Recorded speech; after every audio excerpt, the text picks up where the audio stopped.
The Gooseberry Fool at the Garden Party, a Miss Marple Mystery. Chapter 1. The Silver Spoon. The scream came just after the vicar had finished judging the sweet peas. It was not a long scream, nor a particularly loud one, more a sharp intake of breath that turned, halfway through, into a word. The word was Millicent, and it came from Mrs. Ainsley, who had been standing by the trestle table with a jug of cream in her hand, when Millicent Frayne, chairwoman of the Little Hadwell Garden Society, folded gently sideways into the Gooseberry Fool. For a moment nobody moved. The brass band, 3 fields away in the recreation ground, went on playing the Floral Dance, quite unaware that anything at all had happened. Then the cream jug hit the grass, and everyone moved at once. Miss Jane Marple, who had been sitting in a canvas chair beneath the yew hedge with a cup of tea balanced on her knee, did not move quite so quickly as the others.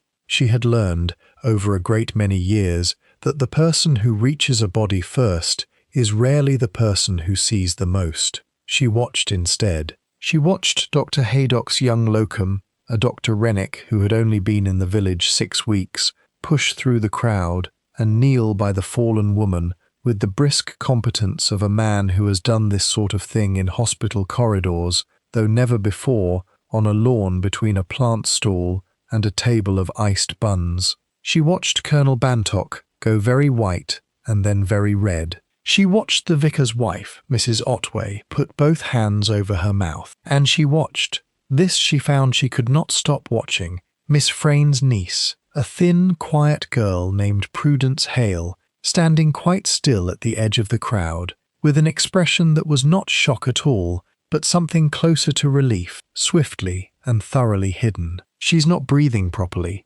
Dr. Rennick said, low. "Someone fetch Haydock, and don't let anyone touch that bowl." Nobody had been about to touch the bowl. It sat there on the white cloth, 6 dessert glasses of Gooseberry Fool arranged around it like petals. One of them knocked over where Miss Frayne had grasped at the table as she fell. The pale green pudding had spilled across the cloth in a long, obscene smear, and a wasp, with the terrible indifference of its kind, had already settled on the edge of it. Miss Marple rose from her canvas chair, quite composedly, and came to stand a little way off, where she could see without being seen to be looking. She was a tall, thin old lady with pink, faded, china blue eyes and a great deal of soft white hair, and she had the particular gift, cultivated over 80-odd years in villages very like this one, of being invisible exactly when invisibility was most useful. "Is she—" Mrs. Ainsley began, and could not finish. "She is not dead," said Dr. Rennick sharply, "but she is very ill, and I want this whole area left exactly as it is. Colonel, would you telephone for an ambulance and ask Dr. Haydock to come at once?" The colonel went off at a stumbling trot toward the rectory, where there was a telephone, his good tweed jacket flapping absurdly against the heat of the afternoon. The band, 3 fields off, began "Land of Hope and Glory," and somebody laughed, a short, awful, misplaced laugh, quickly stifled, because the world had not yet caught up with what had happened under the yew hedge. Around the fallen chairwoman a ring of faces had gathered, and Miss Marple, standing a little apart, found herself cataloguing them with the swift, unhurried attention of a woman sorting a basket of wool by colour. There was Mrs. Ainsley, cream jug forgotten at her feet, both hands pressed to her mouth. There was Colonel Bantock's gardener's boy, young Tom Ainsley, standing very still at the edge of the shrubbery, with his eyes fixed on some middle distance that had nothing to do with the scene before him. There was the vicar himself, Mr. Otway, come hurrying from the sweet pea table with his judging rosette still in his hand, his face gone the particular grey of a man who fears, in some obscure corner of his mind, that whatever has happened is somehow his fault, though he could not for the life of him have said why. And there was Prudence Hale, whose face, in that first unguarded half-minute, Miss Marple would remember for a very long time afterward. She looked down, too, at the overturned glass, at the spoon lying beside it, silver, ordinary, catching the sun with a small, malicious gleam that seemed, to Miss Marple's fanciful old eye, entirely out of keeping with the gravity of the moment. She looked, again, at Prudence, who had by now composed her face into something more suitable and was crying, quite convincingly, into a handkerchief that Miss Marple did not recall her having produced from anywhere at all. How odd, thought Miss Marple, that grief so often arrives a full half-minute late, and always, when it does, remembers to bring a handkerchief. She said nothing of this to anyone. She merely went on standing by the yew hedge, an elderly woman with a teacup, watching the garden party come apart at the seams, the stall-holders abandoning their stalls, the children being hurried away by anxious mothers, the vicar kneeling now beside Dr. Rennick and murmuring something that might have been a prayer, and thinking, as she so often did, at such moments, of the small ways in which people betray themselves without ever meaning to. The ambulance, when it came, took the better part of 20 minutes to arrive from Milchester, and in those 20 minutes the whole character of the fête changed, the way a summer sky changes when a single cloud crosses the sun, not dark, not yet, but altered and watchful and waiting. Millicent Frayne died 2 days later, without regaining consciousness, in the cottage hospital at Milchester. The doctors said it was arsenic, and a great deal of it, and that it could not possibly have been an accident. Chapter 2. What the Village Said. By Thursday, the whole of Little Hadwell had settled on an explanation, and, as was so often the case, Miss Marple reflected, the explanation was wrong. It was the gooseberry fool, of course, said Mrs. Ainsley, at the butcher's, to anyone who would listen. I made it myself, from the Garden Society's own bushes, and I'll say here and now that there was nothing whatsoever wrong with it when it left my kitchen. I have been making that fool for 11 summers running, and I will not have people looking at me sideways over the greengrocer's cabbages. Nobody's accusing you, Grace, said the butcher's wife, in the soothing tone one uses on a woman who fears, quite rightly, that she is about to be accused. They'd better not, said Mrs. Ainsley, and bought 2 more chops than she needed, out of nerves, and then stood a long moment in the doorway with the parcel clutched to her chest, as though it might, of its own accord, walk away from her. Miss Marple, who had come in for a small piece of haddock, listened to all this with the mild, unfocused interest of an old lady thinking about her supper, and said nothing at all. But she noted that Mrs. Ainsley's hands, when she counted out her change, were shaking rather more than the conversation alone would account for, and that she left without her usual cheerful word to the girl behind the till. At the post office, where the queue had grown longer than usual, the theory had already shifted its ground, as village theories do, gathering fresh embellishments with each retelling. They do say, announced Miss Hartnell, who prided herself on knowing everything a full day before anyone else,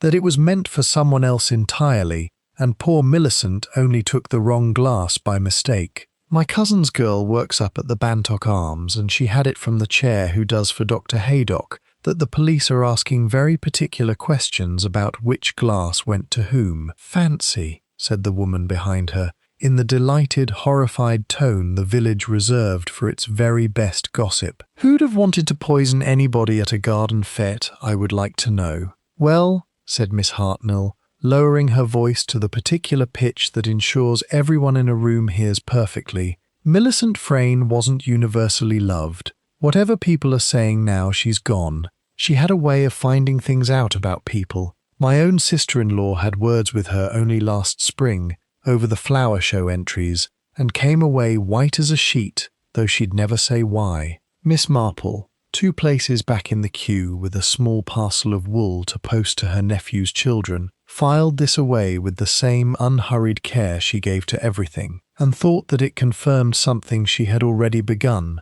privately, to suspect. At the vicarage, where Miss Marple went that afternoon to help sort jumble for the autumn sale, the talk was different, but no less confident. It was that niece, said Mrs. Otway, folding a moth-eaten cardigan with unnecessary violence. I don't say it to be unkind, but everyone knows Millicent kept that girl on a very short lead, no wages to speak of, made to live in, and not a soul supposed she'd ever leave. If I were made to spend my days fetching and carrying for a woman like Millicent Frayne, I dare say I would think dark thoughts myself." "You'd never act on them, though," said Miss Marple. "No," Mrs. Otway agreed, a little startled by her own vehemence. "No, of course not. It's only, well, one does wonder, doesn't one, what a person's breaking point might be. She's been so pale these last months, Prudence. Robert remarked on it himself, only he put it down to overwork."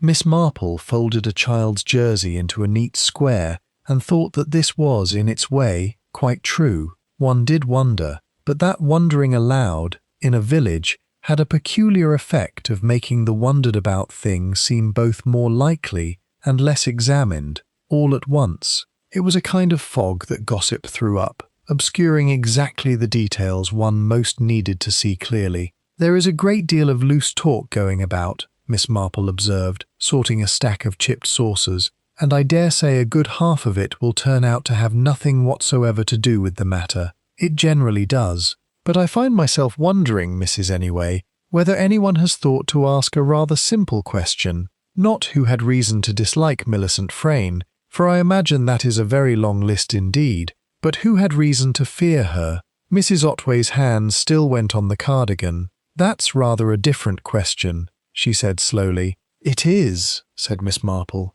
"and I think, in the end, it may prove the more useful one." She thought of the spoon lying in the grass. She thought of Prudence Hale's face in that first unguarded half-minute. She thought, too, of something else, a small thing, easily missed, which she had noticed and not yet found a place for. Colonel Bantock, standing near the tea-table before the screen, had been wearing his good tweed jacket, though the day was warm enough for shirt-sleeves, and had kept one hand pressed to his breast pocket the entire time, as a man does who is carrying something he does not wish to be jostled from its place. It was, on its own, nothing at all. Miss Marple had learned long ago that nothing was ever, quite nothing at all. "Inspector Slack is handling it, I hear," said Mrs. Otway, moving on to a box of chipped china. "Come down specially from Milchester. He'll have it solved in a week, I shouldn't wonder. He always seems very sure of himself." "He generally is," said Miss Marple,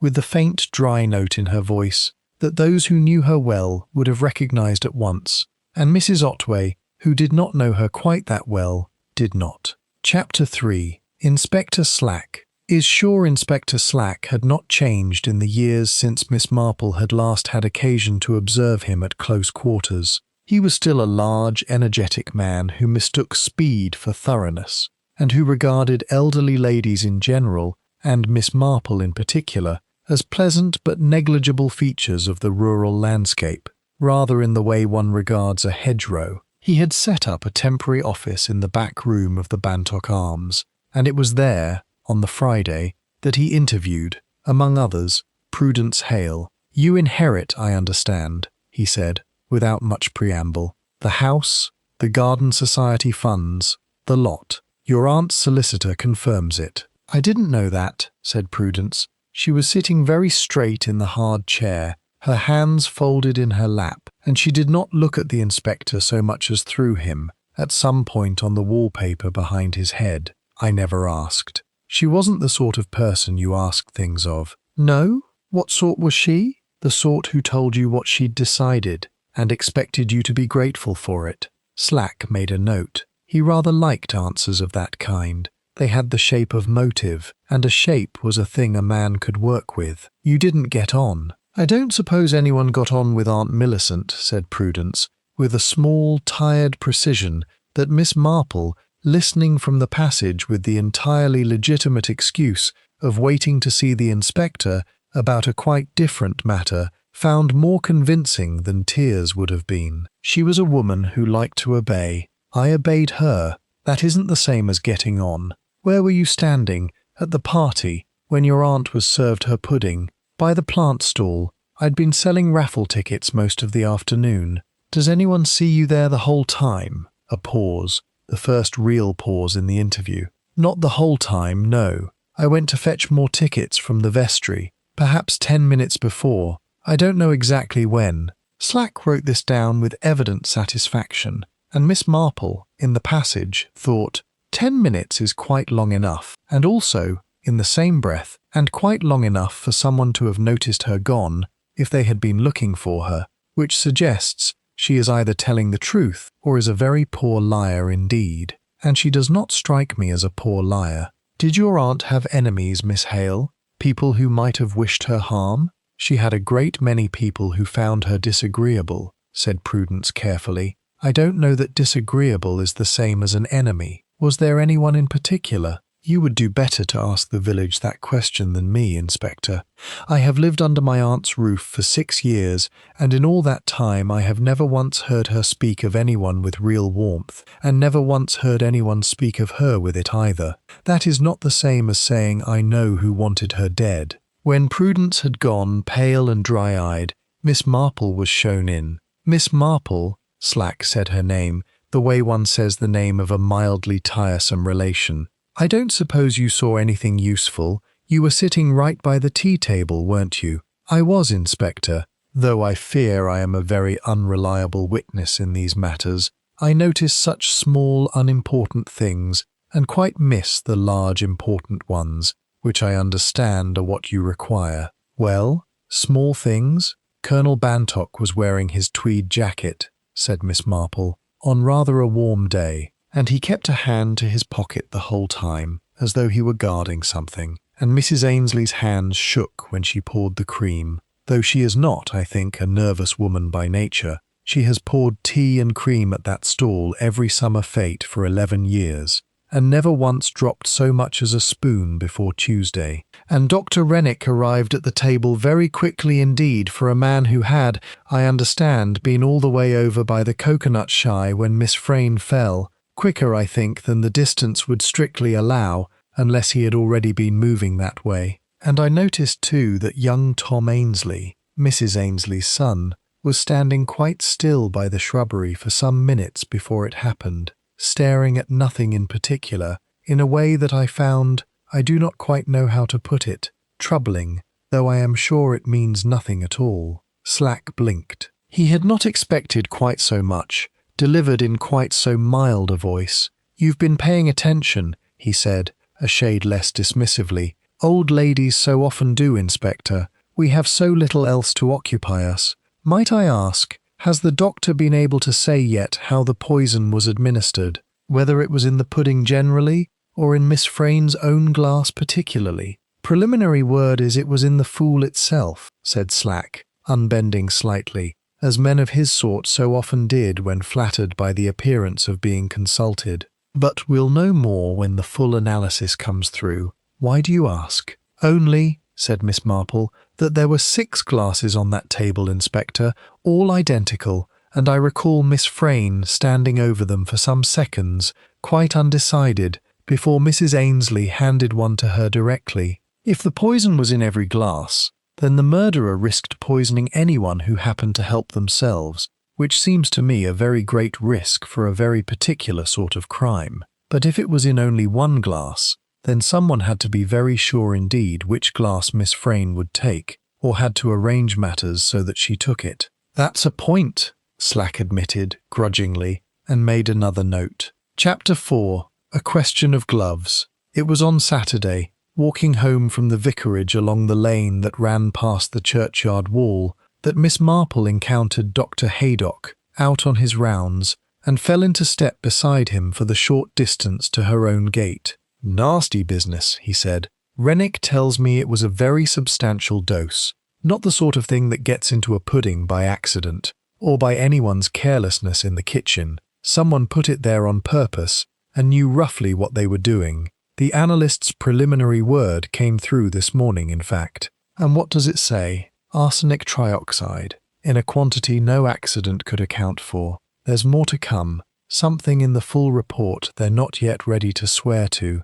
but that much is certain. In the pudding itself, or in her particular glass? Haydock glanced at her, faintly amused despite everything, in the way of a man who has had this experience before and half expects it now. You're thinking it might have been meant for her alone, and not for whoever happened to take that glass. I am wondering, said Miss Marple, whether the murderer could be entirely certain which glass Miss Frayne would take. There were 6 glasses on that table, Dr. Haydock, all identical, and Miss Frayne did not, I think, choose hers until the very last moment. I recall her standing over the table for some seconds, quite undecided, before Mrs. Ainsley handed one to her directly, saying something about it being nicely chilled. Handed it to her? Yes. I noticed it particularly because it seemed, at the time, a small kindness, Mrs. Ainsley reaching past the others to give Miss Frayne the glass nearest the edge. It meant the poison, if it was in the pudding rather than sprinkled onto one particular glass afterward, had to be in every glass, or the murderer had to be quite certain, by watching, or by arranging, which glass Miss Frayne would take. Haydock stopped walking. "That's rather a significant observation, Miss Marple." "It may be nothing at all," said Miss Marple placidly. "I am given to significant-seeming observations that turn out to be nothing whatever, but I find I cannot stop thinking about Mrs. Ainsley's hand, reaching past 5 other glasses to give Miss Frayne that particular one." They walked on a little way in silence, past the lich gate where the sexton was cutting the churchyard grass, the smell of it sweet and green, and entirely at odds with the conversation. "There's a thing that's been puzzling me too," Haydock said at last. "Rennick found a glove in the shrubbery behind the tea table when he was helping the police with their search. A lady's gardening glove, the stout canvas sort, only the one, not the pair, and clean as a whistle except for a faint stain on the palm that the analyst is looking at now. Nobody's claimed it. Every woman in the Garden Society owns a pair exactly like it, of course, which makes it precisely useless as a clue and precisely maddening as one." "How very interesting," said Miss Marple, in the tone of a woman filing something away with great care. "A single glove, not the pair. I wonder very much, Dr. Haydock, where its fellow has got to. It is my experience that people rarely lose one glove without noticing. One feels the loss of it almost at once, on the very next cold or dirty task one attempts, unless, of course, one has deliberately parted with it and does not expect, or wish, to need its fellow again that day. You think it matters?" "I think," said Miss Marple, pausing at her own gate, "that in my experience it is always the single, unmatched, apparently trivial thing that matters most, and the large, dramatic thing, the scream, the collapse, the ambulance, that matters least, because it is precisely what the murderer intends us to look at. A murderer who plans carefully does not want us gazing at the great, terrible fact of a death. He wants us gazing at the drama of it, the shock of it, so that we do not think to ask small, dull questions about gloves and glasses and jugs of cream. You make it sound like a conjuring trick. It generally is one, Dr. Haydock. The conjurer's whole art lies in directing the eye where he wishes it to go, and away from the hand that does the actual work. I have watched a good many conjuring tricks in my time, at village fêtes very like this one, and I confess I have grown rather good at watching the wrong hand on purpose." She wished him good afternoon and went in to see about her supper, leaving Dr. Haydock standing rather thoughtfully by her gate, turning the matter of the glove over in his mind, and getting, he privately admitted to himself, exactly nowhere with it. Chapter 5. Tea with the Colonel. Colonel Bantock received Miss Marple in his study 2 afternoons later, having been given to understand, by a note she had sent round, phrased with such perfect vagueness that he could not afterward have said what exactly he had agreed to, that she wished to consult him about a matter concerning the Garden Society's accounts. The study was a small, dark, comfortable room, hung about with hunting prints and a great many photographs of regiments long since disbanded, and it smelled, as such rooms always do, of pipe tobacco and old leather and something faintly, indefinably military. Poor Millicent kept the books in her head, mostly, he said, pouring sherry with a hand that was not quite steady. Frightful nuisance now. We'll have to reconstruct the lot, and I don't relish the task, I can tell you. I am sure you will manage it admirably, Colonel. You were treasurer for so many years before Miss Frayne took the chair, were you not? 15 years. He said it with a touch of the old pride, quickly suppressed, as though pride itself had become an indiscretion. 15 years, and never a penny out of place, if I do say so myself. I ran that society's accounts the way I ran my company's mess accounts in the old days. Proper ledgers, proper receipts, everything above board. And then Miss Frayne became chairwoman and took the accounts in hand herself. She had views, said the Colonel, about how things ought to be done, about a great many things if it comes to that. Miss Marple sipped her sherry and looked mildly at the framed photograph on his desk, the Colonel in uniform, a good deal younger, standing beside a mess table with 3 or 4 other officers, all of them laughing at something outside the frame. She noted, too, a second photograph, smaller, half hidden behind an inkstand, of a younger Colonel Bantock, in what looked to be a hospital ward, somewhere hot and foreign, his arm in a sling, his face drawn and tired. It must have been very difficult, she said, giving up something one had done so well, and for so long, to someone who did not, perhaps, always acknowledge the debt. The Colonel's hand tightened on his glass. I don't know what you mean, Miss Marple. No, she agreed. I don't perfectly know what I mean myself, Colonel. I am only an old woman turning over odds and ends in my mind, as old women do. It is only that I noticed at the party that you seemed a little troubled. Even before anything had happened, you kept your hand in your breast pocket a great deal, as though guarding something precious, or something you feared to have found upon you. There was a silence in which the Colonel appeared to be deciding something, his eyes going, once, to the small photograph half hidden behind the inkstand. I'd had a letter, he said finally, heavily, unsigned, said certain things about the mess accounts, years back, in Malaya, things that weren't true, or weren't the whole truth at any rate, but that could be made to look very ugly if a person wanted them to.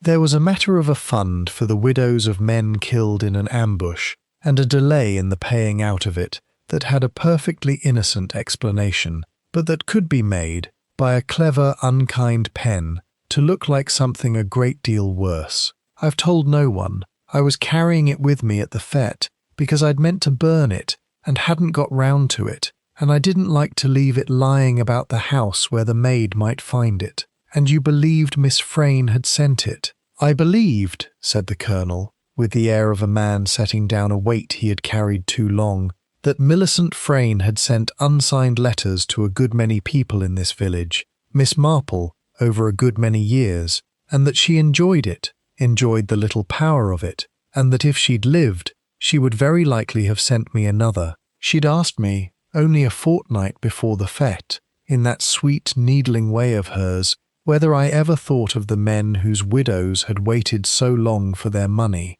I knew what she meant by it. I did not kill her, but I will not pretend I was sorry when I heard, and I have been ashamed of that ever since, ashamed of the small ungenerous gladness that came over me before the grief did, if grief it can be called, for a woman I never much liked. Miss Marple set down her glass very gently. Thank you for telling me, Colonel, she said. I think it took some courage. And I think, though I may of course be wrong, that you are very far from the only person in Little Hadwell who received such a letter. You think there are others? I think, said Miss Marple, rising to take her leave, that a woman who has discovered the pleasure of holding one such secret over one such man very rarely stops at a single victim, Colonel. It is, in my experience, a habit that grows with feeding, like so many other unhappy habits, and I would be very surprised indeed if Millicent Frayne confined her attention to herself alone.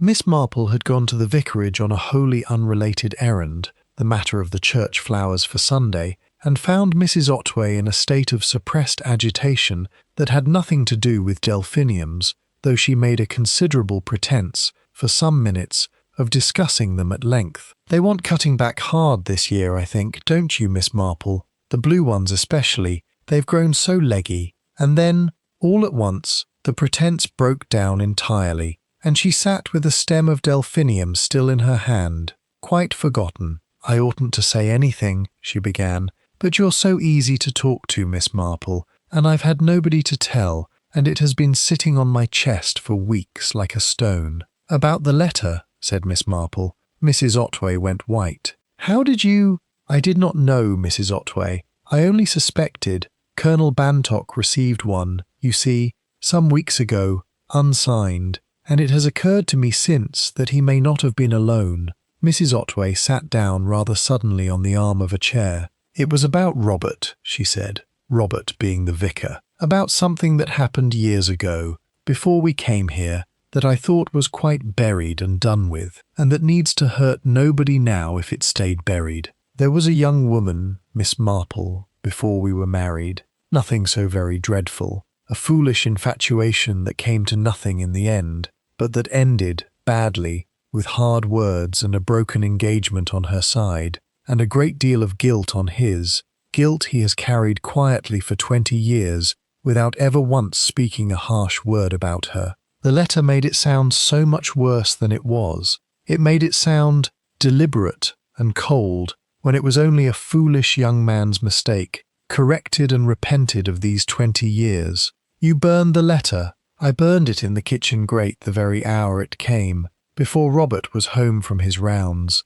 and I never told him, and I have felt the weight of that secret every single day since, wondering whether I did right to spare him, or wrong to keep it from him. I don't know if she sent him one too. I have wondered, some nights, whether he has a burnt letter of his own, hidden somewhere, that he has never told me of either, and the two of us going about our marriage, each carrying a secret shame the other need never have known, if only that dreadful woman had kept her pen to herself. Did you suspect Miss Frayne of writing it?" "I didn't want to," said Mrs. Otway simply. "She was disagreeable and managing, and she liked to know things about people. One always felt, talking to her, that she was totting up a little private ledger of everyone's weaknesses, the way another woman might tot up a ledger of household accounts. But to actually write such things and post them, I told myself I was being uncharitable even to think it, and then, the day of the fête, I saw her handwriting on an envelope in the vestry, where she'd left some garden society papers, and it was the same hand. I'm certain of it. The same slant, the same looped G. I haven't told the inspector.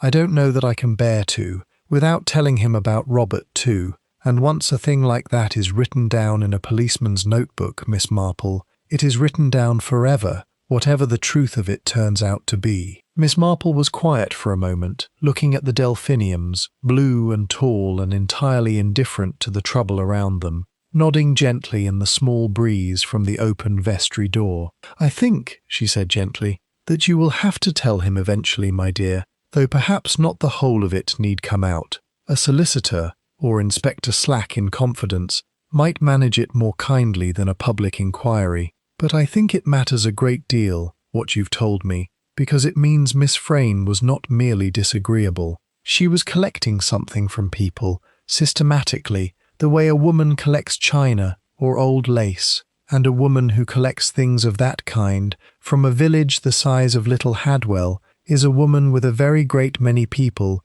who might have wished her ill, which makes the task of finding the one who acted on it a great deal harder, but also, I think, a great deal more interesting. Do you think it will come out? About Robert, I mean, whatever happens. I think," said Miss Marple carefully, "that a good policeman, and Inspector Slack is not so poor a one as his manner sometimes suggests, will keep private what need not be made public, once he understands that it has no true bearing on the murder itself. But I cannot promise you that, Mrs. Otway, and I think it would be unkind of me to try. I can only tell you that carrying such a secret alone, as you have been doing, is a heavier burden than most people are built to bear indefinitely, and that a shared burden, even an unhappy one, is generally lighter than a hidden one." She thought again, walking home, of the single glove in the shrubbery, and of Prudence Hale's face in that unguarded half-minute, and of Mrs. Ainsley's shaking hands, and felt, not for the first time in a case of this kind, that she was looking at a great many true and troubling things, none of which, quite yet, pointed unmistakably at murder. Chapter 7. The Postmistress Speaks. It was 2 days later, in the small stuffy office of the Little Hadwell post office, that Miss Marple received the third confirmation of a pattern that had, by now, begun to trouble her a very great deal. Miss Cudlip, who had run the post office for as long as anyone in the village could remember, was not by nature a gossip, and it was precisely this reputation for discretion that made what she had to say, when Miss Marple called ostensibly to post her weekly letter to her nephew Raymond, so much more significant than the loose, eager talk that flowed so freely elsewhere. "I don't as a rule say anything about what passes through this office, Miss Marple," she said, lowering her voice though there was no one else in the shop. "But seeing as it's you asking, and seeing as poor Miss Frane's dead and it can't hurt her now, I don't suppose there's harm in it. She used to buy her stamps here 2 and 3 at a time, small envelopes, the cheap sort, and always posted them herself, of an evening, rather than leaving them with the rest of the Garden Society post for the boy to collect. I thought nothing of it for a long while. A woman's entitled to her private correspondence, but I noticed, these last 2 years, that the envelopes always went out on a Thursday, regular as clockwork, and always to addresses here in the village, never further afield. Oddly, I thought that a woman should choose to post a letter to someone in her own village, rather than simply walk it round or hand it over at a Garden Society meeting. "How very observant of you, Miss Cudlip," said Miss Marple, and meant it entirely. "Did you ever happen to notice to whom these letters were addressed?" "I try not to look too closely, Miss Marple. It is not my business, but one can't help seeing a name now and again in the ordinary way of stamping and sorting. I recall a letter to the vicarage once, and one to the colonel, and, this I don't say easily, because I liked the girl, one, more than once, to Miss Hale herself, though she lived under the same roof as her aunt, and might have simply left a note on the breakfast table if she'd wished to say anything to her." Miss Marple's eyes brightened with the particular quiet satisfaction of a woman watching a pattern complete itself. "To Miss Hale herself," she repeated softly. "Now that is interesting, Miss Cudlip, because it suggests Miss Frane wished her niece to receive something in writing that she did not wish to say aloud, in a house where the walls, I imagine, were not so very thick, and where a servant or a chance visitor might overhear a spoken threat, but never a sealed letter." "You think it was a threat, then, in the letters?" "I think," said Miss Marple, "that I begin to have a very clear picture indeed of the sort of woman Millicent Frane was, Miss Cudlip, and I am grateful to you for helping me complete it. Was there anyone else? Think carefully if you would. Even a single name recalled imperfectly might matter a very great deal." Miss Cudlip frowned in the effort of memory, turning over in her mind the countless small transactions of years behind that counter. "There was one more," she said slowly, "though I can't be certain. Mind, it was some months back, and I didn't think twice of it at the time. A letter to young Sims, at the garage. Ronald Sims, who does the motor repairs, Mrs. Sims's nephew.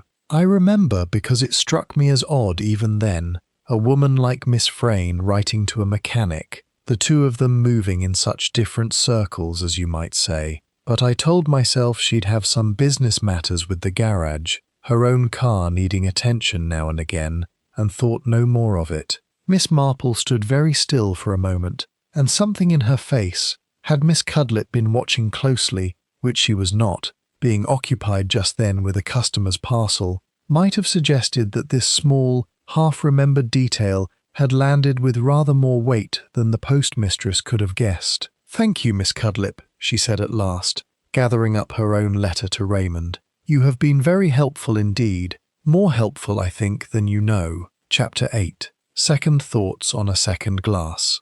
The blow, when it came from an unexpected quarter, and it came on the Sunday, 4 days after Mrs. Otway's confession, and 2 after Miss Cudlip's. Dr. Rennick was taken violently ill after morning surgery, and was found by his landlady slumped over his own desk, a cup of tea half drunk beside him, with symptoms Dr. Haydock, summoned in a hurry from his own breakfast, recognised at once, with a cold, sick certainty, as the same as Millicent Frane's. He did not die. A stomach pump and Haydock's own promptness saw to that, and by evening he was sitting up in the cottage hospital, grey-faced and shaken, able to answer questions, though his voice, when he spoke, had none of its usual brisk confidence. "The tea was made for me by Mrs. Sims," he said, Mrs. Sims being his landlady, "and she's the last woman on earth I'd suspect of anything. She's looked after 3 doctors in that house,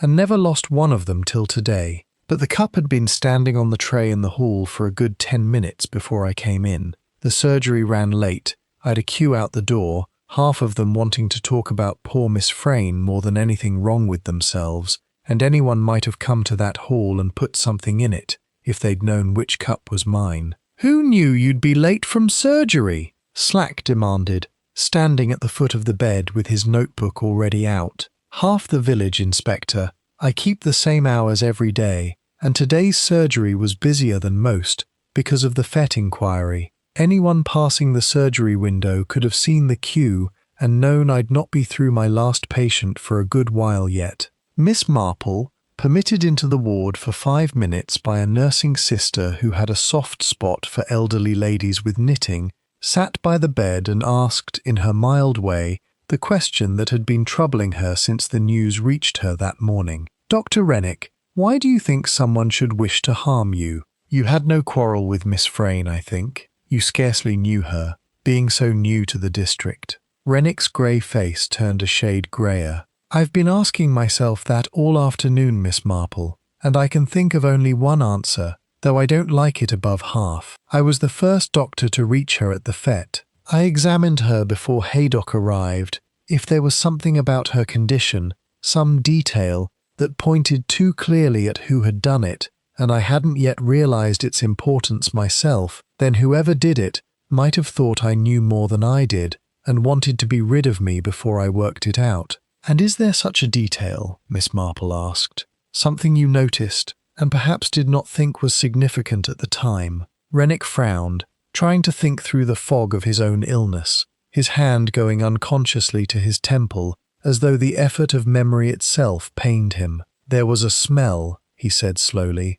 "on her breath and on her hands, beneath the garden smells, the cut grass and so on. Bitter almonds, I thought, though I put it down at the time to the arsenic itself, which doesn't always smell of anything much but can, in some preparations, carry a faint odour depending on what it's mixed with. Haydock will tell you I mentioned it to him at the time, though neither of us thought a great deal of it just then, there being a good deal else to attend to."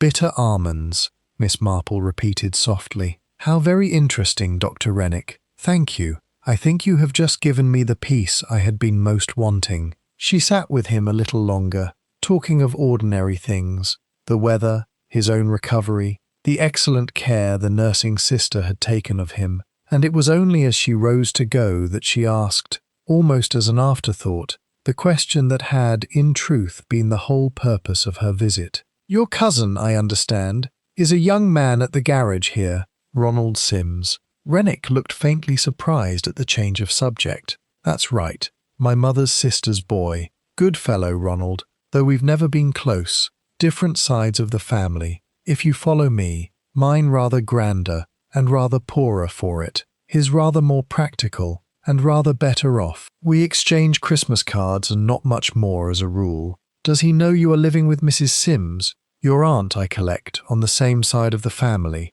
"Everyone in the village knows that, Miss Marple. It's hardly a secret." He paused, something like unease crossing his tired face. "Why do you ask?" "No particular reason," said Miss Marple, with the perfect mild vagueness that so often concealed, from those who did not know her well, the fact that she had just asked the single most important question of the entire conversation. "Only an old woman's idle curiosity, Dr. Rennick. Do rest well. I am very glad indeed that you are going to recover." Chapter 9. What the glove? New Miss Marple did not sleep well that night. She sat for a long while by her window with her knitting untouched in her lap, turning over in her mind the small, disparate facts she had gathered as though they were pieces of a jigsaw puzzle tipped out on a table, the single glove, the shaking hands, the too quick doctor, The blackmail letters posted every Thursday to addresses about the village,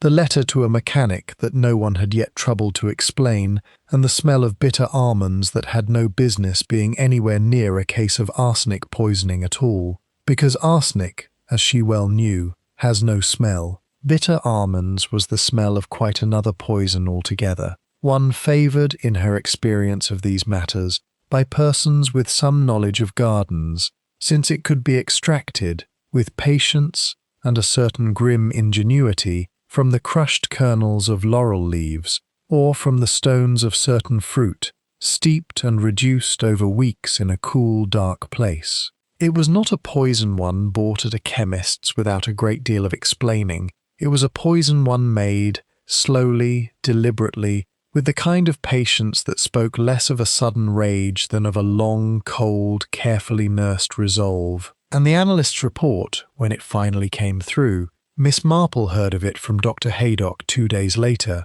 over a cup of tea in her own sitting room, confirmed, to Inspector Slack's very great irritation, that the fatal dose in the Gooseberry Fool had in fact been a compound of arsenic and a cyanogenic preparation, the sort of thing that might, singly, have been survivable, but together, and in that quantity, had left Millicent Frame no chance at all. "Belt and braces," said Haydock grimly, setting down his own cup with more force than the china strictly deserved. Whoever did this didn't want to leave anything to chance. Doubled the dose, doubled the poison, in case one alone didn't do the work quickly enough or was somehow discovered before it took hold. "It's a cold sort of mind that plans a thing so thoroughly, Miss Marple, and I don't much like thinking about it. Or," said Miss Marple, "because 2 people had reason to want her dead, and each, unknown to the other, took their own precautions." Haydock stared at her. "You don't mean 2 murderers?" "I don't know what I mean yet, Dr. Haydock, not with any certainty. I am only thinking aloud, which is a very bad habit in an old woman, and I hope you will forgive it. But I keep returning to that single glove in the shrubbery. A stout canvas glove, stained on the palm, and I wonder very much whether the stain was ever properly identified. Arsenic trioxide, the analyst said, consistent with someone handling the raw compound before it went into the pudding.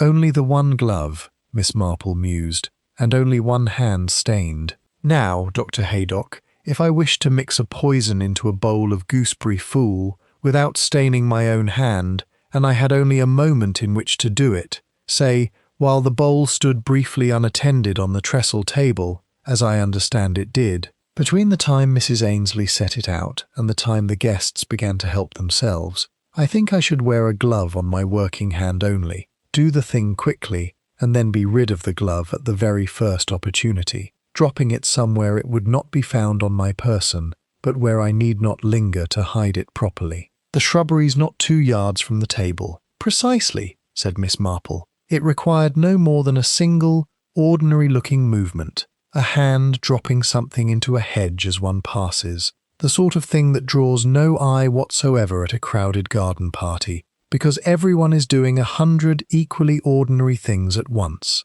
But it tells us something else, Dr. Haydock, which I find I cannot get past. It tells us the murderer was standing at that table, alone, for at least a few moments, at some point between the pudding being set out and the party beginning in earnest. And I have been trying, these last 2 days, to remember exactly who I saw near that table, and when, and I find my memory, though generally reliable in such matters, will not quite settle the question without help. Whose help? Miss Marple smiled, a small private smile that made Dr. Haydock, not for the first time, feel rather sorry for whoever it was she had in mind. "I think," she said, "it is time I had a little talk with Mrs. Ainsley about her cream jug." Chapter 10. Mrs. Ainsley's Confession. Mrs. Ainsley did not want to talk about her cream jug, or about anything else connected with the fete, and said so at some length before Miss Marple had even taken off her gloves in the small, over-furnished front parlour of the Ainsley cottage. "I've told the inspector everything I know," she said, twisting her apron in her hands, though she was not, at that moment, wearing an apron at all, merely holding one that had been lying on the arm of the sofa. "I made the fool. I set it out. I served it. I don't know how the poison got in, and I wish to heaven I did, because half this village looks at me now as though I'd done it myself, and the other half looks at my Tom the same way, which is worse. I don't think you did it, Mrs. Ainsley, said Miss Marple, settling herself in the offered chair with the placid air of a woman who intends to stay some time. I think, in fact, that you saw who did, or very nearly saw it, and have been too frightened to say so, not because you fear the murderer exactly, but because of what saying so would mean for someone else. Mrs. Ainsley's face crumpled, all at once, like paper. It's my Tom, she said. My son. He works for the Colonel, in the garden, has done these 3 years, since he came out of the army, and he's not been himself since, not properly, not since Korea, bad dreams, and days when he could hardly speak because of the shaking, and once, only once, thank God, he broke every plate in my kitchen in the middle of the night, and didn't remember doing it until morning. Miss Frayne knew it. She'd seen him have one of his turns, in the Colonel's garden, some months back, and she as good as told me, once, in that sweet poisonous way she had, that a man in that state oughtn't to be trusted with a scythe, or with anything sharp, and that people ought to be told, for their own safety. I begged her not to say anything. I went down on my knees to that woman, Miss Marple, in her own drawing-room, and begged. She said she'd think about it. She liked people to beg. Miss Frayne did. It gave her something she wanted more than money, I sometimes think. And on the day of the fête, I left the table, Mrs. Ainsley said, very low, only for a minute or two, to fetch more cream from the vicarage larder, where we'd put the churns to keep cool. When I came back, the bowl had been moved. Not much, just turned, the way you'd turn a thing you'd been handling, and set down again in a hurry. I thought nothing of it at the time. I've thought of little else since, and I saw Tom at the edge of the garden, not 2 minutes before, standing very still and staring at that table in a way that frightened me, though I told myself it was only one of his bad turns coming on. Did you see him touch the bowl? No, I swear to you, Miss Marple, I did not see him touch it. I only saw him standing there, and then he was gone, off toward the shrubbery, walking fast, the way he does when a turn's coming on and he wants to be private with it.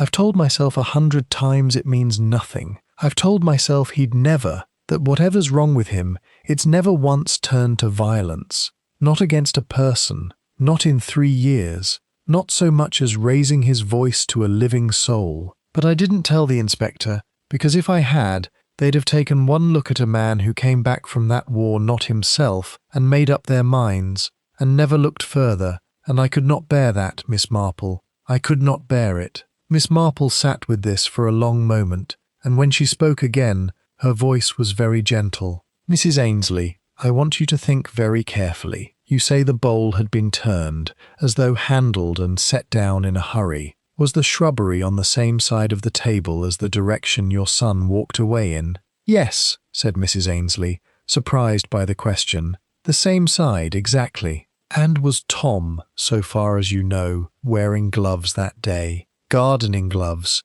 of the kind he'd wear at his work. He always does, in the garden. Habit, from the digging. But Miss Marple, if you're thinking of that glove they found, it can't have been his. It was a lady's glove. The police said so themselves.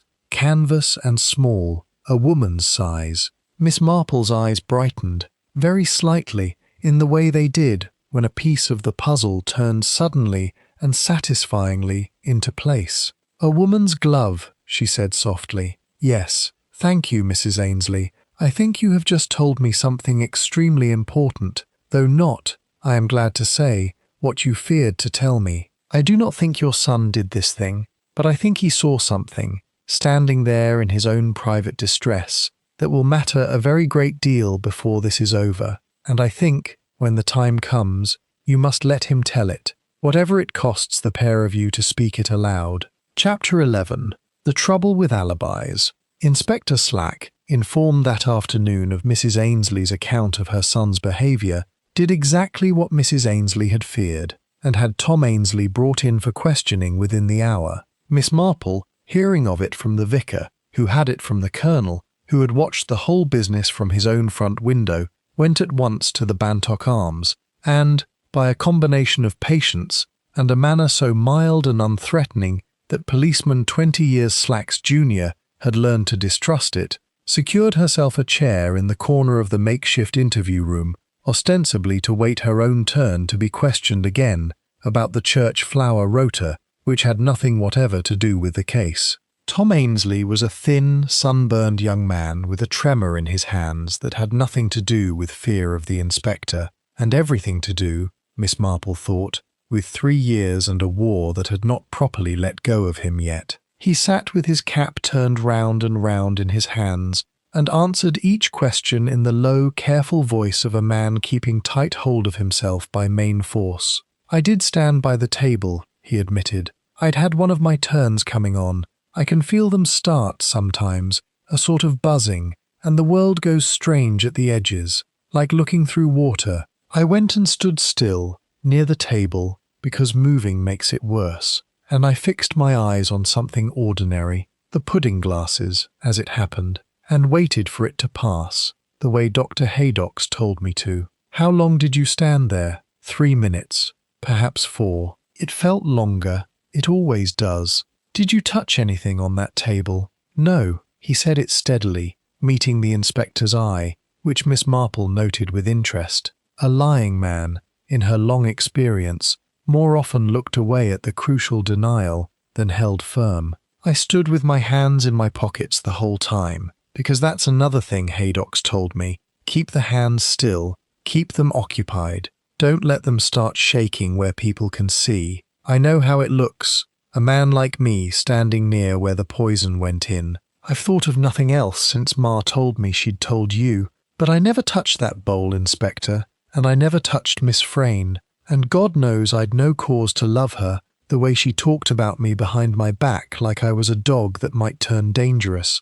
But I didn't do it." Miss Marple, in her corner, found herself believing him entirely, and turned her attention instead to a small and, as it seemed to her, significant detail in what he had said. He stood facing the table, hands in his pockets, for 3 or 4 minutes, watching the glasses. A man in the grip of one of his turns, fixing his eyes on something ordinary to steady himself, would very likely have noticed anyone else who came near that table during those minutes, would, in fact, have been watching more closely than anyone else in the garden, precisely because his whole effort was concentrated on holding his attention still. "Tom," she said, when Slack, having got nothing more useful from him, paused to consult his notes. "While you were standing there, did anyone else come to the table? Anyone at all, even for a moment?" The young man's brow furrowed, the effort of memory visibly costing him something.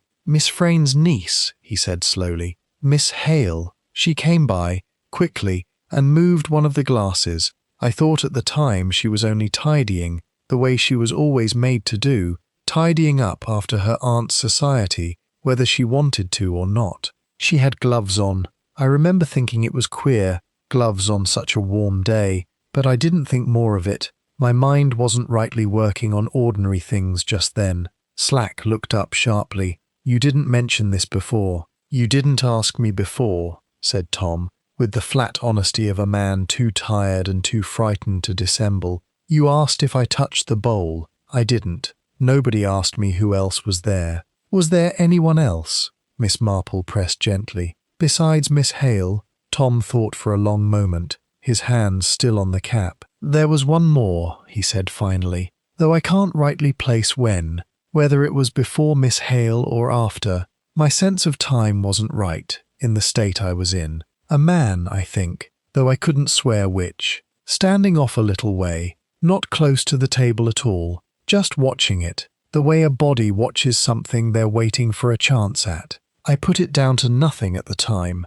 Half the village was watching that table, one way or another, waiting for the fete to properly start." Miss Marple sat very still in her corner, and felt the last, most stubborn piece of the puzzle turn over in her mind, and did not, for once, feel any satisfaction in it at all. Chapter 12. A Quiet Word with Prudence. She found Prudence Hale in the garden of holly trees, the house Miss Frayne had left her, cutting back a border of delphiniums with the brisk, competent movements of a woman who has done such work all her life and finds in it a kind of peace that little else, these last weeks, had offered her. Miss Marple, Prudence straightened, secateurs in hand, and there was wariness in her voice now, where at their first meeting there had been only a kind of exhausted blankness. "Have you come to the inquest? I understood the date was fixed for the fortnight." "I have come," said Miss Marple, "to ask you about a pair of gloves, my dear."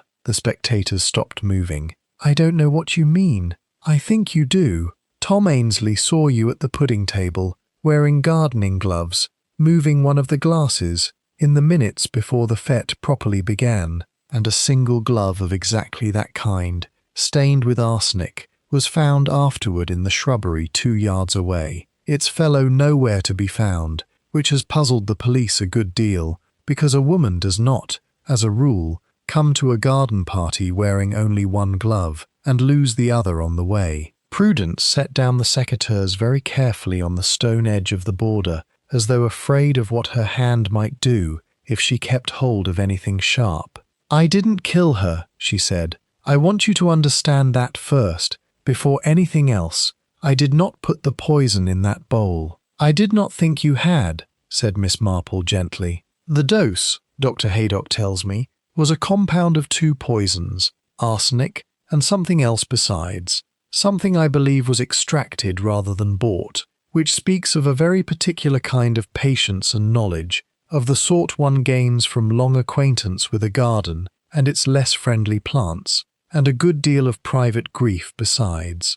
I do not think that was your doing, my dear. I think you moved a glass on that table for a very different reason, and I think, if you will let me guess, that the glass you moved was the one nearest the edge, the one Mrs. Ainsley later handed directly to your aunt." Prudence's face had gone white to the lips. "How did you know?" "Because you loved someone," said Miss Marple, "and that someone had been wronged by your aunt in the particular, cold, patient way she had of wronging people, and you found, in the last days before the fête, that you could not stop yourself from wondering whether a very small, very cowardly act, moving one glass a few inches, so that the person you cared for would not, by wretched accident, be the one to take it, might save a life you valued more than your own comfort, without your ever having to do anything so terrible as poison anyone yourself. You did not put the poison there, Miss Hale, but you knew it was there,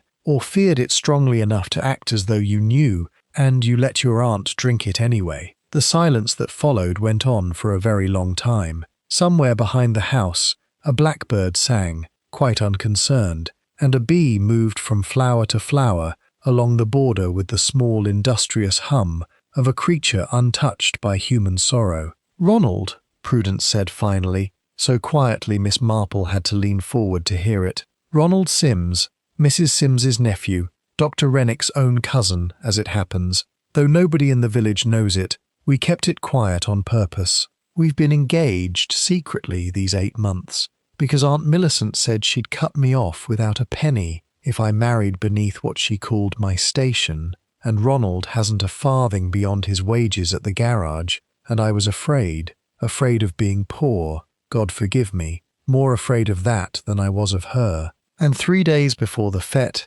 she found out. She'd had someone watching me, I think, or read a letter she oughtn't. I never learned which. And she told me, in that voice of hers, that she'd tell Ronald things about our family, about my mother, that weren't true, but could be made to sound true, if I didn't break it off at once. And you knew," said Miss Marple, "that she had that glass ready for herself, because you had seen her, hadn't you, in the days before, working over something in the potting shed, with a look on her face you had learned, over years of living with her, to recognize as dangerous." "I didn't know what it was," Prudence whispered. "I swear before God I didn't know it was poison. Not for certain.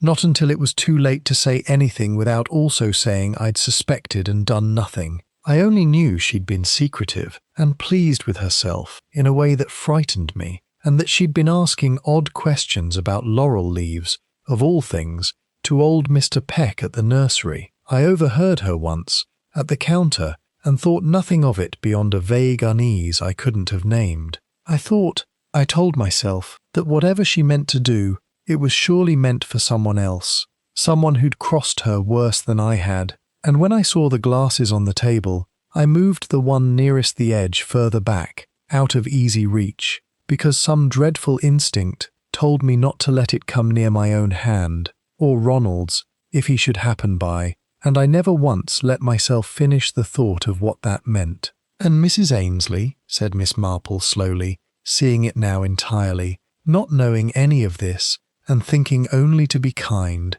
reached past the glasses you had left in easy reach, and handed your aunt the very one you had moved out of the way. Prudence began, at last, to cry, not the swift, convenient tears of that first afternoon under the yew hedge, but something rawer and much longer overdue, the kind of weeping that comes only when a person has finally stopped, after many weeks, holding themselves rigidly together.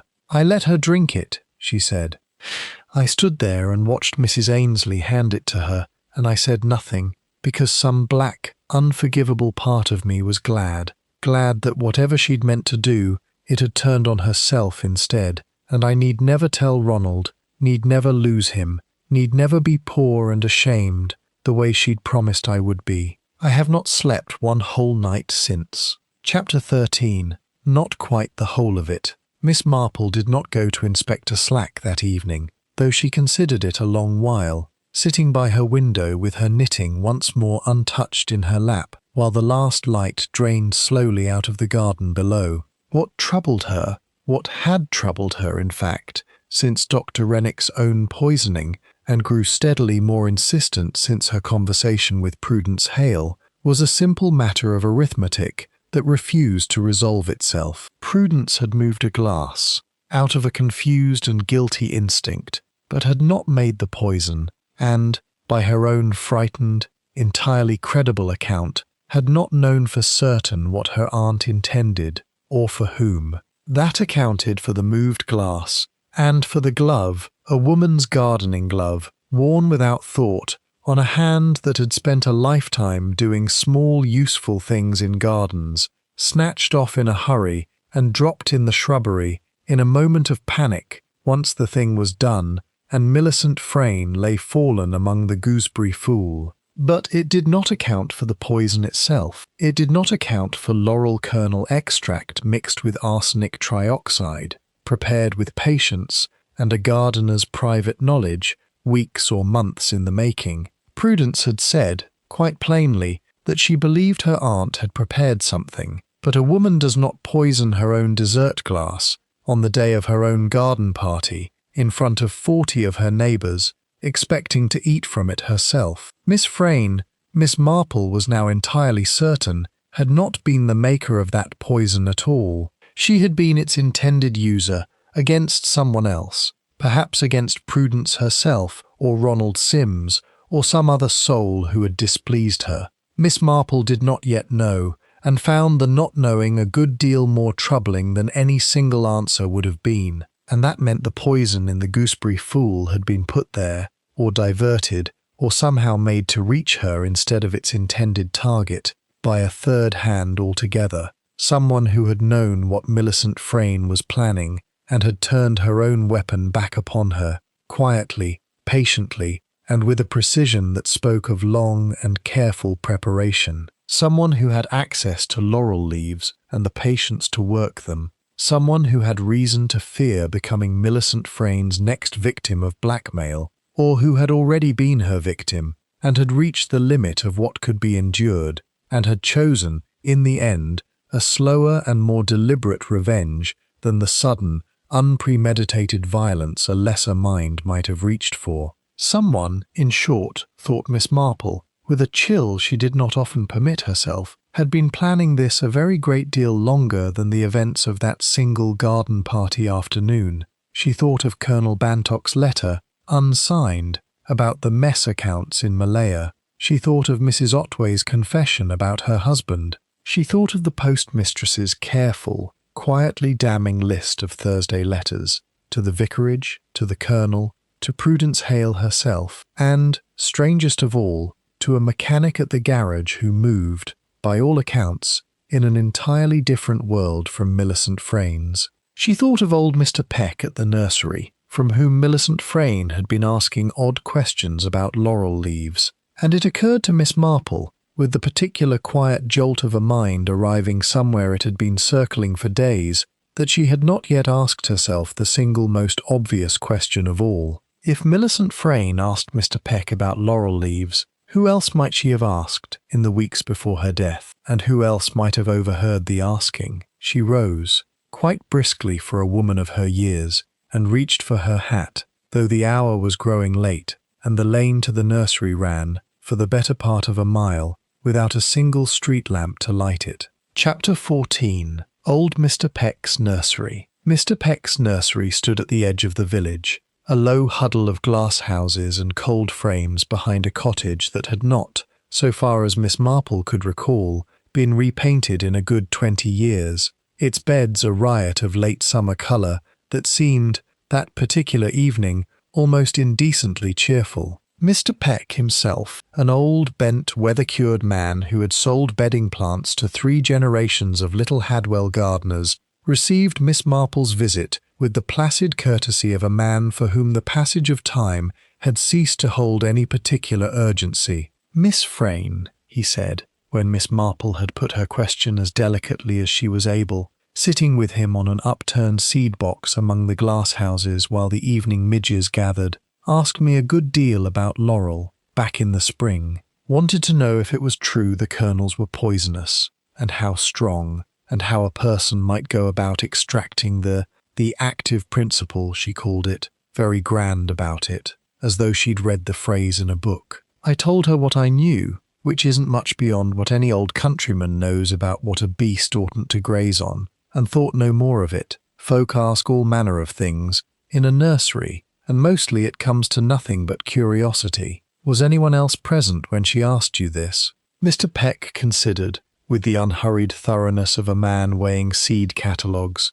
"There generally is, in the afternoon. Let me think now." He was quiet for a long moment, turning a clay pot over in his gnarled hands, as though the answer might be found somewhere in its glaze. "It was young Sims," he said at last. "Ronald Sims, from the garage. He'd come in for some cuttings for his aunt's window boxes, and stood about waiting his turn, while Miss Frayne asked her questions, the way folk do. I don't know if he pays it any mind. He's not much of a one for gardening himself, by all accounts, though he does his aunt's boxes out of kindness, being a decent sort of lad in his way." "Did Miss Frayne say anything more on that occasion, or on any other you can recall? Anything that struck you, even faintly, as odd?" "There was one thing," Mr. Peck said slowly, "that I've thought of once or twice since, though I didn't set much store by it at the time. She came back, some weeks after, and bought a quantity of laurel cuttings for her own garden,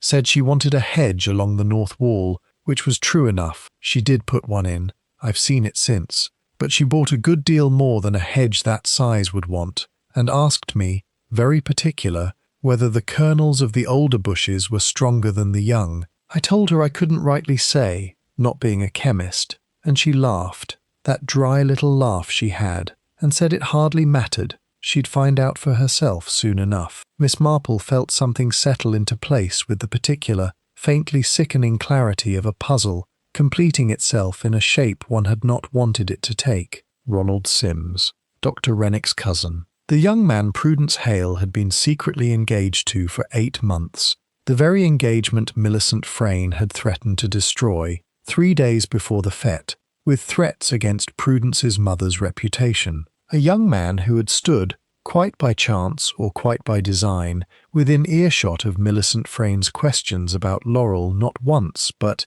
it now seemed, on more than one occasion. A young man with a garage mechanic's patience for careful, unglamorous work, the kind of patience that comes from years spent coaxing recalcitrant engines back to life with nothing but time and a steady hand. A young man whose aunt kept house for the very locum doctor who had first examined Millicent Frayne's body, and who had himself been poisoned days later. Poisoned, Miss Marple now saw with dreadful clarity, not because he knew too much about the murder, but because he had, quite innocently, become dangerous to Ronald Sims in an entirely different way, as the one person likely, sooner or later, to remember a cousin's odd questions at a nursery counter, or a curious absence, or some small domestic detail that would tie the threads together. "Mr. Peck," she said, "I wonder if I might trouble you for the loan of your telephone. I find I need,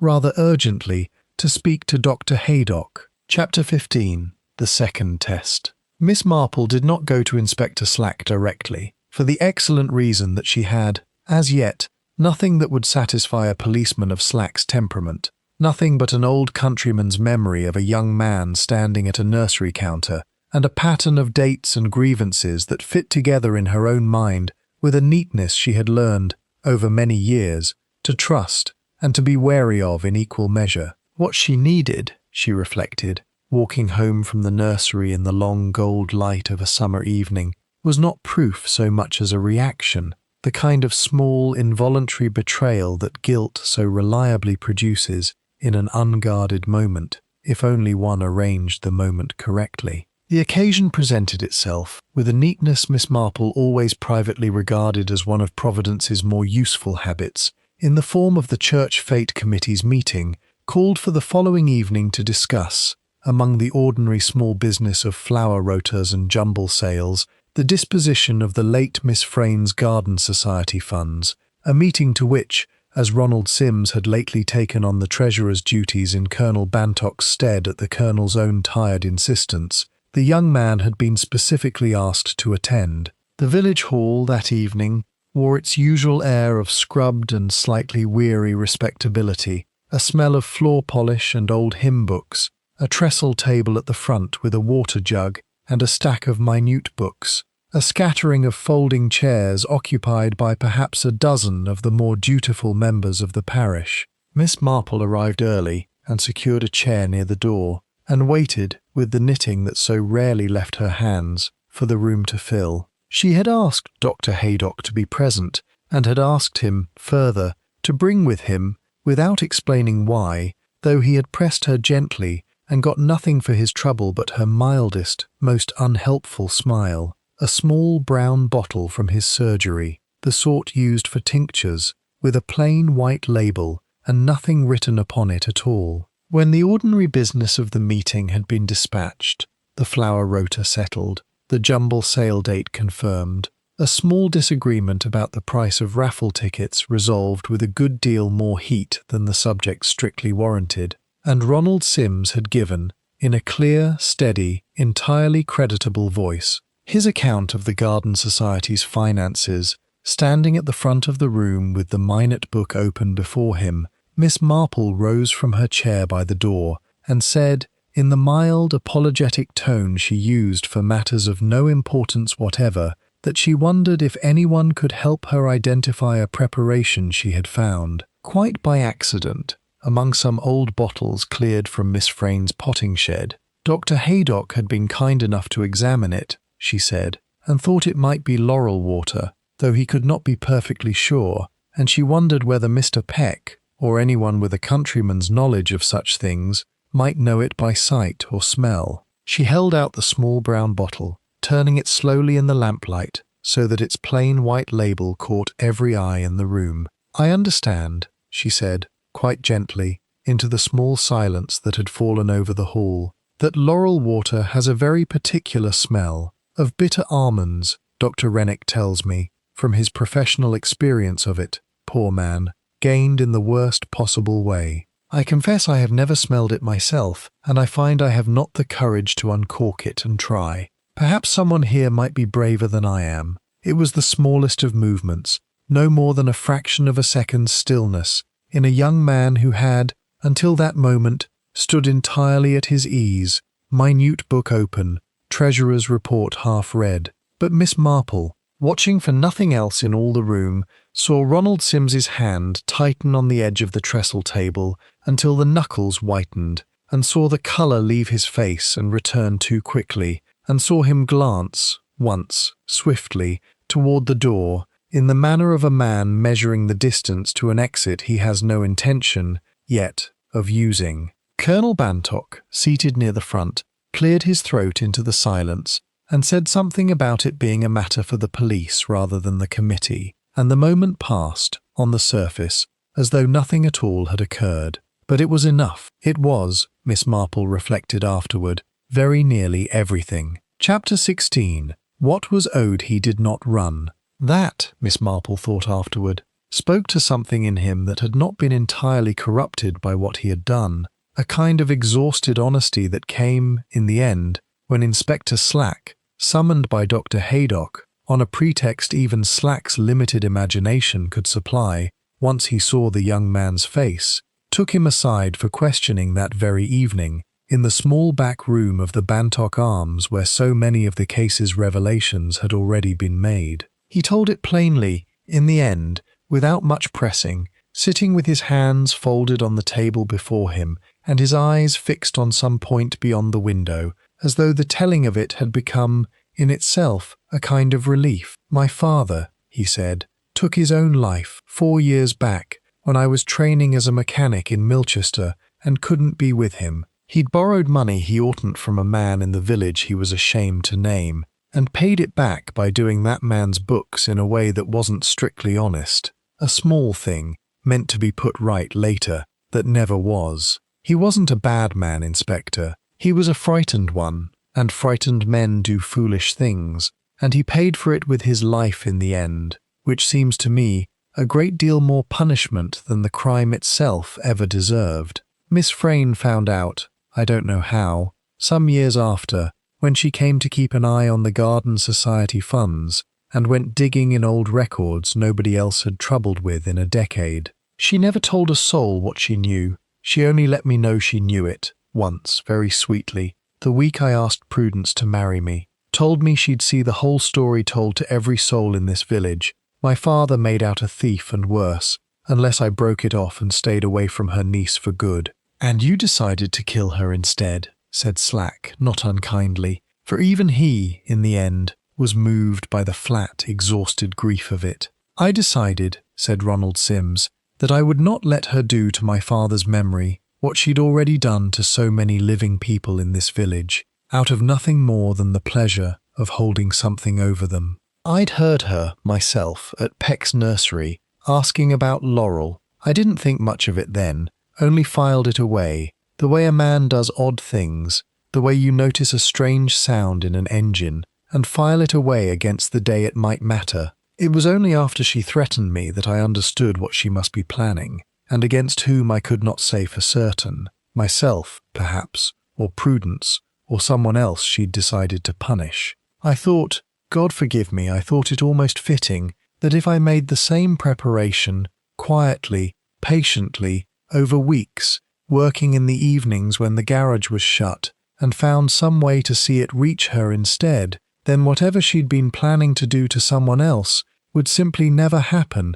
and no one would ever think to look at a mechanic from the garage who'd no more reason to poison a gooseberry fool than the man in the moon. "How did you get it into the bowl?" There was a moment. I'd watched the fete 3 years running, and knew the way of it, knew the pudding table would stand a while unattended once Mrs. Ainsley went to fetch more cream, because it always did, every year, as regular as the church clock. I'd a lady's glove in my pocket, Prudence's, taken without her knowing, from the potting shed peg where she kept an old pair for the boarders, and I put it on my working hand, and did the thing in a few seconds, and dropped the glove in the shrubbery, and was back among the crowd before anyone had cause to look twice at me. I am not proud of the cunning of it, Inspector.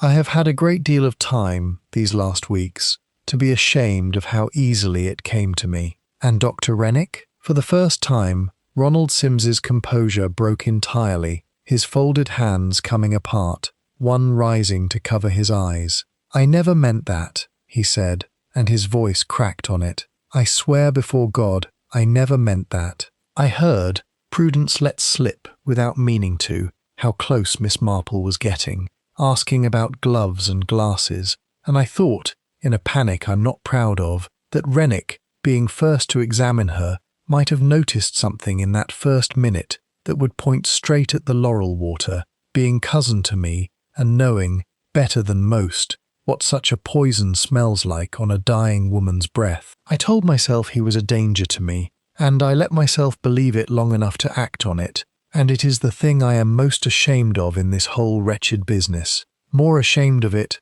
God help me, than of what I did to her, because Rennick had done nothing at all, but be a good man in the wrong place, and my own cousin besides, who never did me a single unkindness in his life. Miss Marple, standing quietly at the back of the room, thought of the smell of bitter almonds, and of a young man's patient, misdirected grief, and felt none of the satisfaction that discovery so often brought her, only a great, tired sadness for all of it, for the father driven to his own death by shame, for the daughter who had let her aunt drink poison rather than lose her chance at happiness, for the old woman whose need to be feared had, in the end, killed her as surely as any weapon in her own 2 hands, and for the young man before her now, whose grief had curdled, so slowly and so quietly that he had scarcely noticed the change in himself, into something he would spend the whole of the rest of his life atoning for. Chapter 17. The Inquest and what followed. The inquest, when it came, was a quiet affair, held in the same village hall where the committee had gathered, and where Ronald Simms's hand had, for one betraying instant, tightened on a trestle table. And the verdict, given the fullness of what he had by then confessed calmly and completely to Inspector Slack, surprised no one who had followed the case closely, though it left the village a great deal to talk about for months, indeed for years, afterward, in the particular hushed and endlessly renewable way that villagers talk of their own tragedies. Prudence Hale was not charged with any crime, there being none, in the strict letter of the law, in a young woman's failure to voice a suspicion she could not, at the time, have been certain of, though the coroner, summing up, remarked with some gravity that a moved glass and a withheld word had consequences that the law could not always reach, and that Miss Hale would very likely carry the weight of that knowledge for the whole of her life, which was, he observed, punishment enough for most consciences not entirely hardened. She left little Hadwell within the month, all the same, taking rooms in Milchester near enough to visit Ronald in the prison where he awaited trial, and far enough, Miss Marple privately thought, to begin building some kind of life apart from the weight of what had happened under the yew hedge, though whether such a life could ever be entirely free of that weight, she rather doubted. Colonel Bantock burned his unsigned letter at last, in his own grate, with something like ceremony, one Sunday evening with the windows open to the last of the summer warmth, and told nobody what had been in it, beyond what he had already told Miss Marple. And he took, in the weeks that followed, to walking a good deal in the churchyard of an evening, standing some while by no grave in particular, in a manner the village put down, charitably, to a man growing old and reflective, and did not trouble him about. The vicar, informed at last by his wife of the letter she had received and burned unread, held her hand for a long moment in the vicarage kitchen, and said only that whatever a foolish young man had done 20 years ago mattered a good deal less to him than the woman who had carried the worry of it alone for weeks, rather than trouble him, and that he was sorry, more sorry than he could say, that she had felt she must. Their marriage, if anything, seemed the stronger for the confession, in the way that a mended bone, people say, is sometimes stronger at the break than it was before. Mrs. Ainsley resumed her place at the tea-table for the Garden Society's autumn sale, though it was noted, kindly, that she no longer served the gooseberry fool, having quietly retired that particular recipe from her repertoire for good. And Tom Ainsley, whose bad turns had grown, if anything, a little less frequent in the weeks since the truth came out, as though some private, unspoken shame at having been suspected had itself become a kind of steadying weight, was seen, that autumn, walking out on Sunday afternoons with the schoolmistress's younger sister, a development that gave Mrs. Ainsley more quiet happiness than any single thing had done in a very long time. Dr. Rennick recovered fully and stayed on in the village a good deal longer than his original 6-week engagement had called for, Dr. Haydock having found, in the aftermath of it all, that he did not much fancy managing alone the particular burden of memory that little Hadwell's summer had left behind. And it was noted, by more than one sharp-eyed villager that the young doctor and Miss Cudlip's niece, who helped out at the post office on market days, had lately taken to walking the same lane home of an evening rather more often than mere coincidence would strictly account for. Chapter 18. The Garden Party, Remembered. And Miss Marple, sitting once more beneath the yew hedge on a mild September afternoon, with a cup of tea balanced on her knee and her knitting in her lap, allowed herself to reflect, as she so often did, at the close of these matters, on the strange, sad arithmetic of human cruelty and human grief, and how very rarely, in her long experience, the two travelled entirely apart from one another. "It is a curious thing," she said to Dr. Haydock, who had come to sit with her a while in the last of the summer sun, the recreation ground beyond the hedge quiet now, the trestle tables long since folded away, how very much unhappiness one bitter, clever old woman managed to sow in a village this small, simply by knowing where to look for other people's weaknesses, and never once troubling to be kind about what she found. I do not think Millicent Frayne set out, in the beginning, to be a wicked woman. I think she only discovered, quite young perhaps, that knowing things about people gave her a kind of power she had not otherwise possessed, and found the power so pleasant that she never stopped to ask herself what it was costing everyone around her, including, in the end, herself. And Ronald Sims? A young man who loved his father and loved Prudence Hale, and could see no way to protect either except through an act he will spend the rest of his life paying for, said Miss Marple. I do not excuse what he did, Dr. Haydock. I do not think one ought ever to excuse it, however much one may understand the grief that led him there. But I confess I find I cannot hate him, quite, the way I might hate a colder, more calculating sort of murderer, and I think that is, in its way, the saddest part of this whole affair. It was not greed that killed Millicent Frayne, nor any of the ordinary sordid motives one reads of in the newspapers. It was only an old wound, kept open too long by one woman's cruelty, finally breaking open in the worst possible way. Do you think the village will recover from it? All of it, the letters, the secrets, the whole ugly business laid bare. Miss Marple considered this, watching a wasp move with lazy purpose among the last of the season's Michaelmas daisies along the churchyard wall. Villages are curious things, she said at last. They remember everything, and forgive nearly everything, and go on very much as before, because there is always another jumble sale to organise, another flower show to judge, another summer to get through. I think little Hadwell will talk of this for years, of the gooseberry fool and the glove in the shrubbery, and poor Millicent falling where she stood, and I think in time the talk will soften, the way it always does, into something almost like a story people tell rather than a wound people carry. That is not forgetting quite. It is only how villages heal, in their own slow, imperfect way. She took up her knitting again, and the needles clicked, small and steady in the warm afternoon quiet, and somewhere across the fields the church clock struck the half-hour, and little Hadwell, having buried its dead and told its truths, however painfully, began, as villages always do, the long, ordinary work of learning to go on.